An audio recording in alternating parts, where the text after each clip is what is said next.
প্রতিশ্রুতি দিয়েছিলেন ইউনূস, এখনো প্রকাশ্যে এলো না উপদেষ্টাদের সম্পত্তির হিসেব। প্রতিশ্রুতি ছিল স্বচ্ছতার, প্রকাশ পেল না সম্পত্তির হিসাব। ইউনূসের দুর্নীতিমুক্ত সরকারের পরীক্ষা, শেষ মুহূর্তেও অধরা তালিকা। উপদেষ্টারা জমা দিলেন হিসেব, তবে প্রকাশ্যে আনছে কে? কথা আর কাজের ফারাক। ইউনূস সরকারের অস্বস্তিকর প্রশ্ন।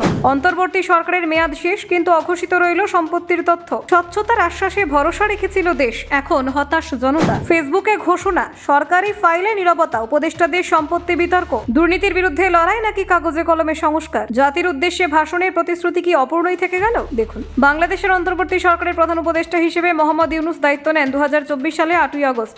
দায়িত্ব নেওয়ার পর খুব অল্প সময়ের মধ্যে তিনি দুর্নীতির বিরুদ্ধে কঠোর অবস্থানের বার্তা দেন। সেই সময় তার ঘোষণাগুলি দেশজুড়ে ব্যাপক আলোচনার জন্ম দেয় এবং সাধারণ মানুষের মধ্যে প্রত্যাশা তৈরি করে। দায়িত্ব গ্রহণের প্রায় 2 সপ্তাহ পরে 2024 সালে 25শে আগস্ট জাতির উদ্দেশ্যে দেওয়া ভাষণে ইউনূস প্রতিশ্রুতি দেন যে অন্তর্বর্তী সরকারের অধীন সমস্ত উপদেষ্টা সম্পত্তির হিসেব প্রকাশ্যে আনা হবে। তিনি জানিয়েছিলেন, সরকারি ক্ষেত্রকে স্বচ্ছ এবং দুর্নীতিমুক্ত করতেই পদক্ষেপ জরুরি। ভবিষ্যতে ধীরে ধীরে সকল সরকারি কর্মচারীর ক্ষেত্রে একই নিয়ম চালু করা হবে বলে ঘোষণা করেছিলেন তিনি।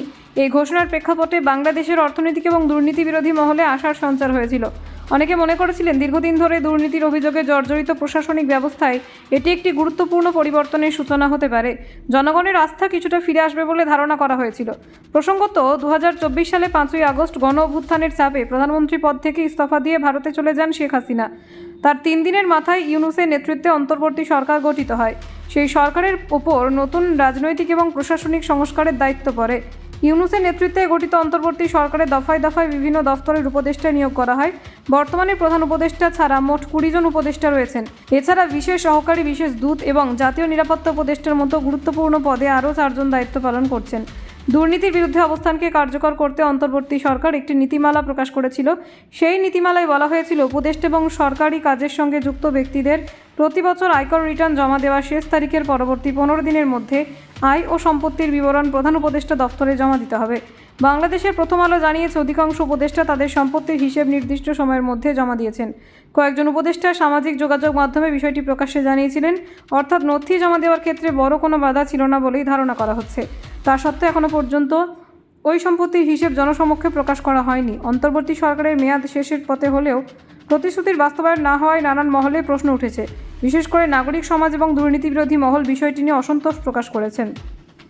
প্রথম আলো একাধিক উপদেষ্টার সঙ্গে যোগাযোগ করলে তারা সকলে দাবি করেছেন, তারা তাদের সম্পত্তির বিবরণ যথাসময়ে জমা দিয়েছেন, ফলে প্রকাশ না হওয়ার দায় কার ওপর তা নিয়ে ধোঁয়াশা তৈরি হয়েছে।